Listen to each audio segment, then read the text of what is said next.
Hello and welcome to episode 10 of my series where I'm watching every WWF/E pay-per-view match in order from the beginning to the modern day. Today's episode was mooted to be the Wrestling Classic, the first match from that. That will actually be tomorrow's episode.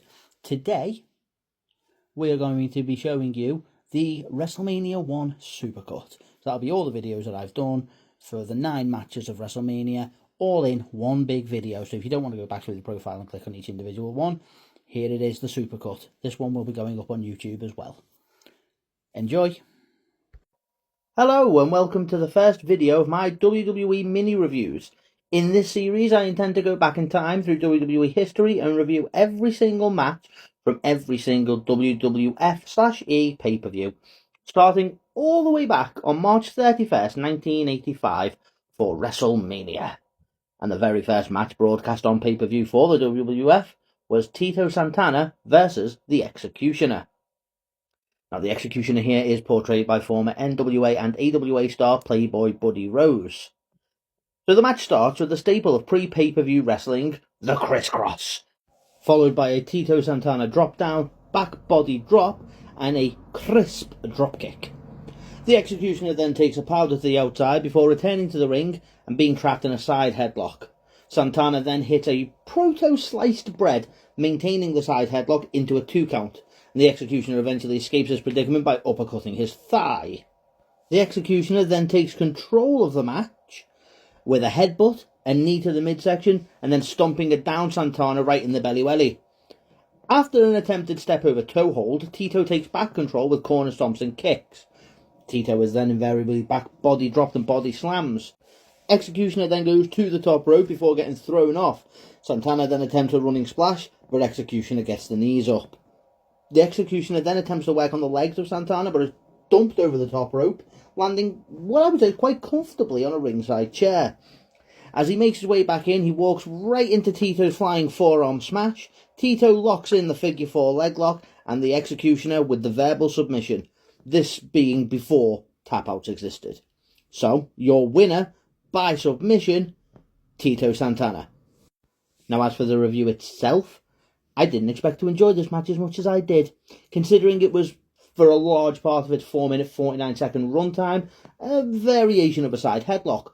But Tito was fast, agile, smooth as butter, and the Executioner, despite his outfit being the drizzling shits, was a good foil for Santana and made for a very entertaining first ever WWF pay-per-view match, sowing the seed for what would be a, let's call it, a very successful business endeavour going forward.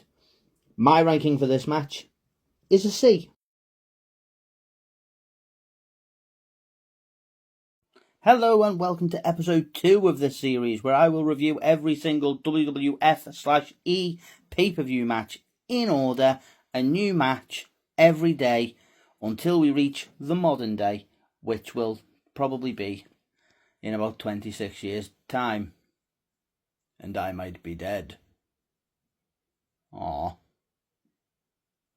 Anyway, today's match is match 2 from WrestleMania, and it is King Kong Bundy versus Special Delivery Jones. This contest was scheduled for one fall with a 20-minute time limit, and I don't think we're going to need to worry about that. So the match begins with SD Jones running directly into a Bundy bear hug. Bundy then runs into the corner, hits an avalanche splash into the corner, and follows that up with a regular running splash onto the floor for the quick 1, 2, 3. Your winner, by pinfall in 25 seconds, King Kong Bundy.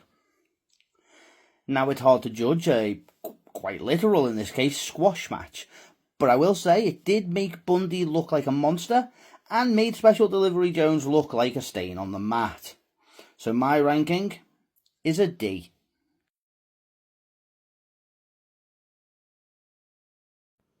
Hello and welcome to episode 3 of my attempt to watch, rate and review every WWF/E pay-per-view match from the beginning to the modern day before I shuffle off this mortal coil. Match 3 of WrestleMania is Matt Bourne, no, not Doink, and he's taking on Ricky the Dragon Steamboat. Now, Steamboat here is in phenomenal shape, contrasting against Bourne's, let's call it a dad bod.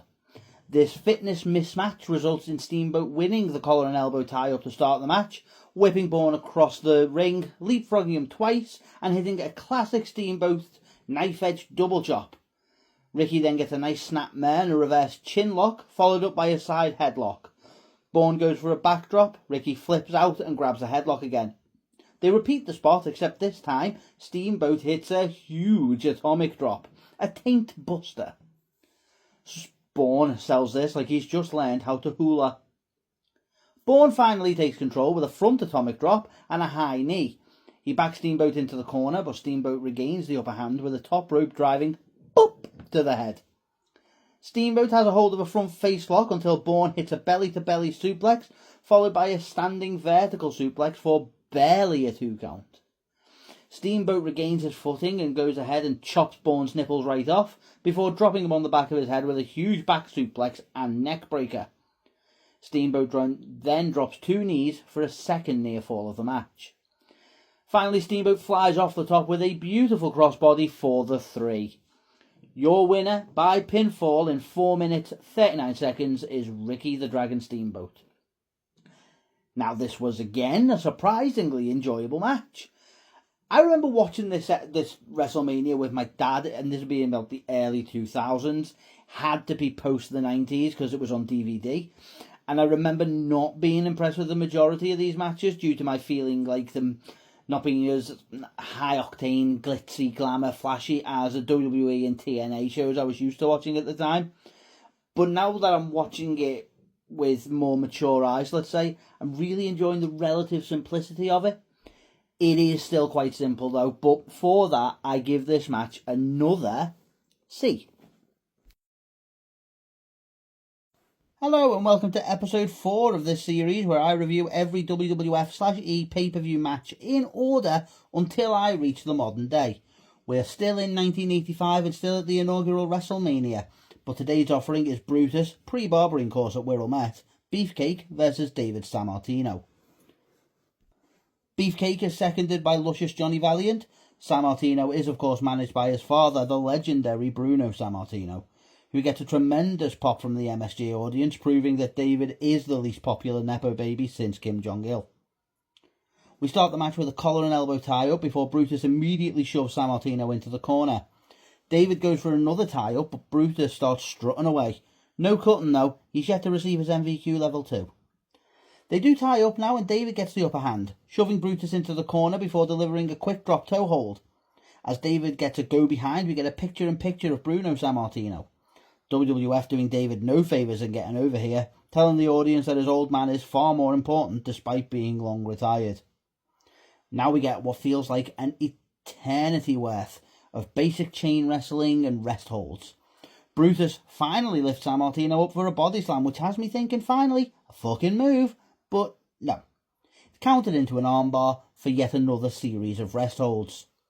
David goes to his dad and asks, "Dad, is talent genetic?"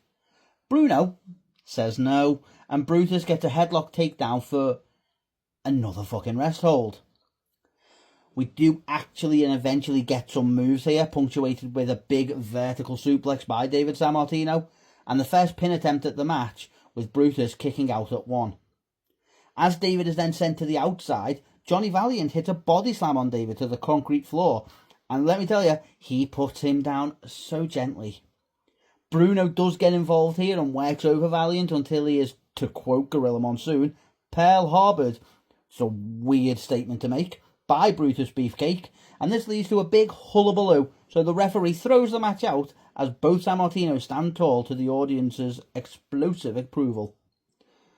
Both men are disqualified. The match is ruled a no contest through a double DQ, and that lasted a total of 11 minutes, 43 seconds of my life that I will never get back. I've got to tell you, this match was a slog. David, the lesser Sammartino, doesn't have it, and Brutus, the lesser Hogan, is not good enough to carry a match. Not good at all, and leading to my first ranking of an F. Hello and welcome to episode 5 of my attempt to watch every WWF/E pay-per-view match in order until we reach the modern day. This episode is our first ever title match. It's Greg the Hammer Valentine versus the Junkyard Dog for the Intercontinental Championship. We get our first entrance music of the night, JYD coming down to the ring to a bit of a Ghostbusters knockoff theme, which is, to be fair, pretty funky. We start the match with some shadow boxing from JYD, before eventually settling into a collar and elbow tie-up and an arm wringer. JYD continues working the arm till he is pushed off. Valentine goes for a kick to the belly welly, which is caught. He's spun around and gets punched to the ground. They lock up again, Valentine getting the upper hand before missing a fist drop, and then getting caught with JYD's patented grounded dog butts. As in dog-based headbutts, not dogs to the butt. But I digress. We then get a test of strength, which inexplicably the heel Valentine wins. He then follows that up with an arm wringer and forearm to the head. Valentine now works the legs on down to JYD, trying to soften him up for his own figure 4 leg lock. This leg work goes on for a very long time. Valentine eventually going for the figure 4, but he is pushed off by the dog. Now Gorilla Monsoon keeps telling us that this is a happening, despite the fact that fuck all is a happening. JYD now gets in some headbutts to slow Valentine, and I swear they are headbutts, despite this screenshot looking like a particularly violent makeout session. Jimmy Hart now attempts to get involved, distracting JYD, but when Valentine goes for the Pearl Harbor, as Gorilla calls it, JYD moves, and Hart is taken out by Valentine. JYD then punches and headbutts Valentine into the corner, but is stacked and pinned. Valentine putting 2 feet on the rope for leverage, and he gets to 3. Your winner, by pinfall, is Greg the Hammer. Oh no, wait. Tito Santana's in the ring. He tells the ref that Valentine cheated, and the ref just believes him for some reason, and says the match continues. Valentine, in my opinion, quite rightly says, fuck this, and walks to the back before being counted out. So, your winner, by count out in 6 minutes 55 seconds, is the Junkyard Dog. So what did I think of this match? Well, unfortunately that's 2 matches back to back that were awful. JYD is slow and cumbersome. Now I've heard that in the 70s he was amazing, but he's clearly well past it here in 1985. And again, Greg Valentine, being a bit of an old lump himself, cannot carry that level of past it to a good match. I would give this a D, as it wasn't as mind-numbing as the previous bout between San Martino and Beefcake, but JYD celebrating like a madman after a count-out victory, which means he doesn't win the title, somehow makes it worse. So this is, once again, an F. Hello and welcome back to the series where I attempt to watch every single WWF/E pay-per-view match in order until we reach the modern day. Today we are treated to another championship match, and this time it is for the WWF Tag Team Championships. It is the champions Barry Windham and Mike Rotundo versus Nikolai Volkov and the Iron Sheik. Windham and Rotundo come out to some generic butt rock, at least according to Netflix. In reality, they actually entered to Real American. This was before it was Hogan's music. More on Hogan's music in a couple of days' time. So the bell rings, Sheik and Rotundo start the match with a side headlock by the Sheik, a push off by Rotundo, drop down, leapfrog, and lovely hip toss from the father of Bray Wyatt. More on him in about 5 years probably. So Rotundo now is a house on fire with a drop kick, body slam, and headlock takeover. Windham is tagged in and comes off the top with a single-handed axe handle.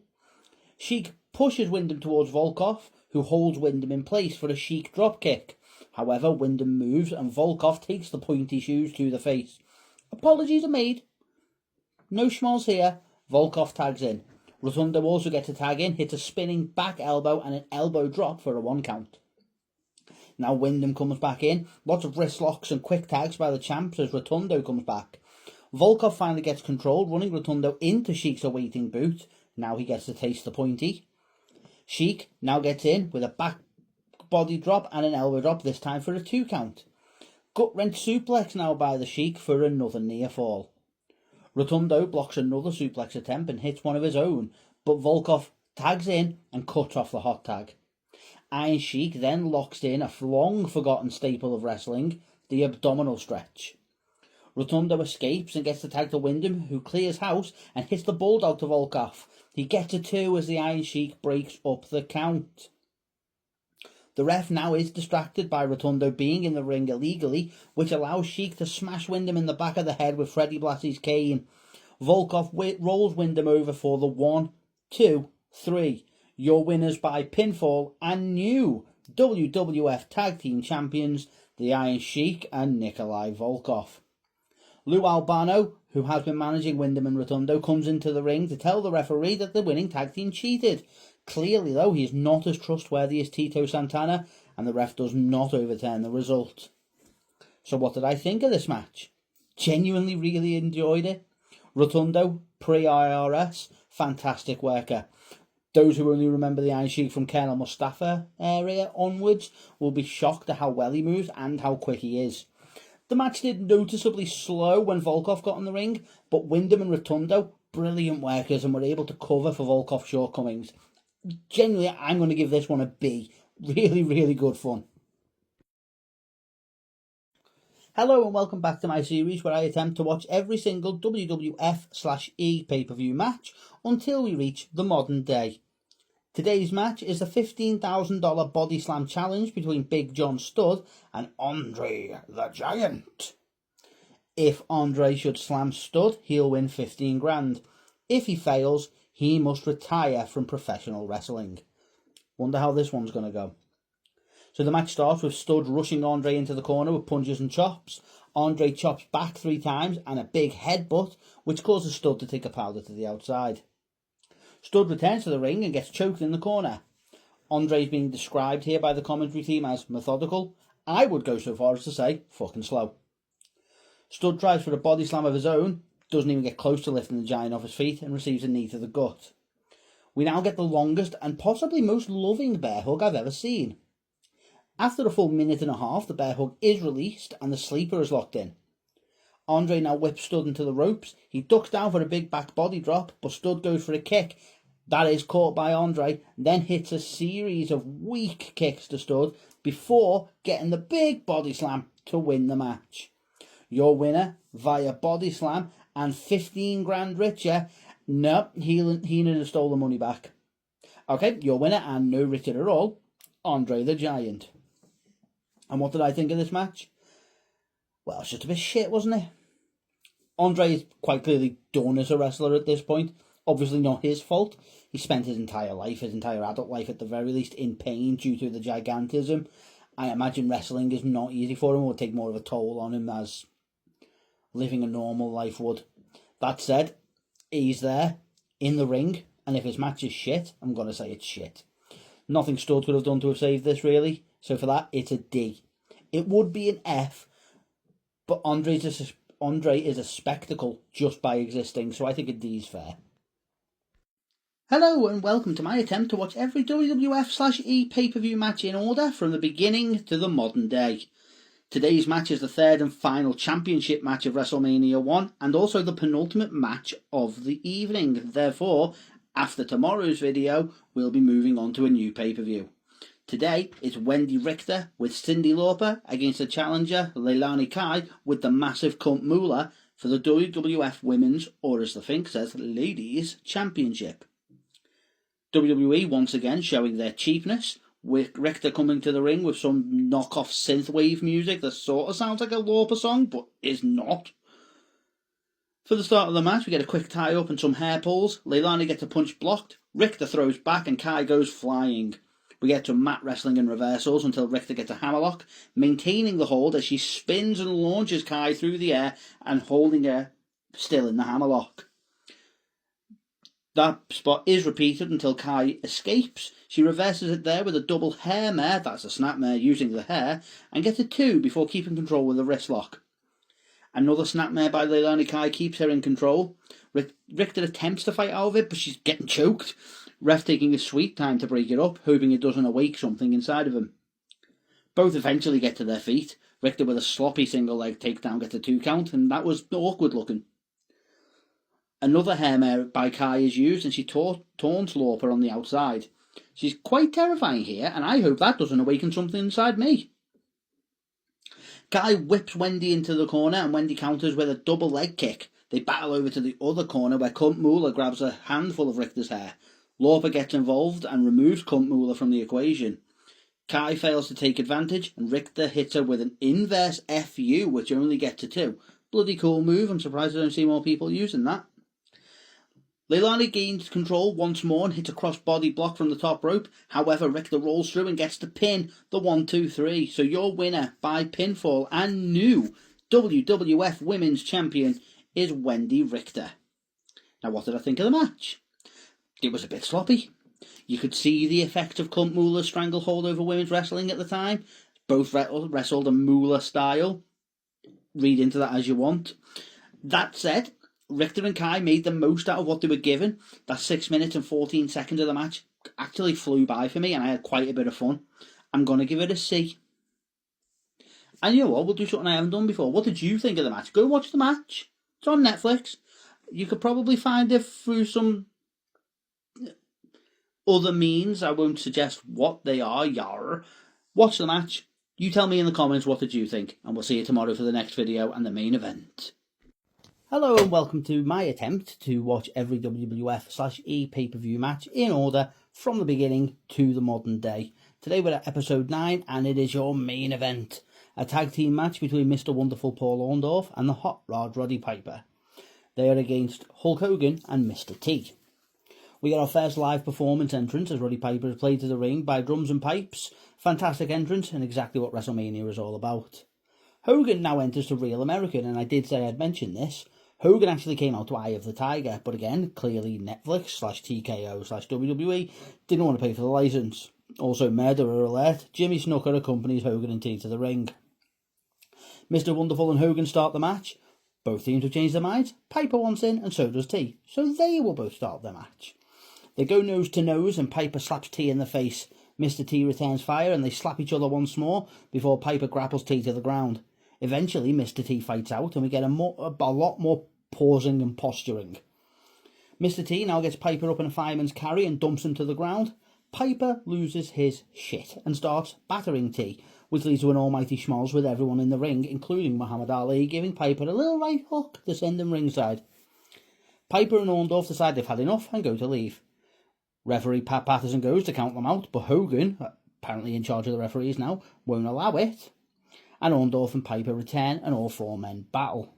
Hogan now hits an atomic drop on Piper and rakes Piper's eyes a number of times before tagging Mr. T in. And are we sure Hogan's the good guy? Anyway, now we get a double whip and double clothesline that sends Piper flying. Mr. T body slam Piper, hip toss to Orndorff, and another body slam to Piper, and Mr. T takes both out on his own. Hogan tags back in and big boots Piper to the outside. Orndorff then sends Hogan to the outside, where Piper hits him with a chair. Muhammad Ali once again gets involved and scares off Piper.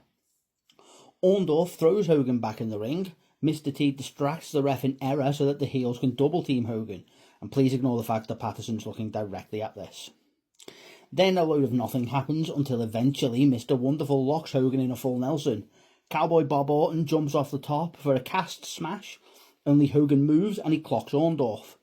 Hogan jumps straight onto the pin and picks up the win for his team. Your winners in 13-34, Hulk Hogan and Mr. T. Now what did I think of this match? Fucking boring, wasn't it? It just seemed to go on and on and on, and it didn't pick up the pace at all. There was no build, there was no crescendo, no psychology. Now, I understand that Hogan is the guy. The crowd love him. He's over like Rover, and he is a solid worker. And you will find out that he's a solid worker in a couple of years, in this case, time. Actually, years for wrestling, not for how long it takes me to upload. WrestleMania 6, keep an ear out for that one. So he can have a good match when he turns it on. But Jesus Christ, I was so tempted by the fast forward button so many times. And the main event of WrestleMania gets an F.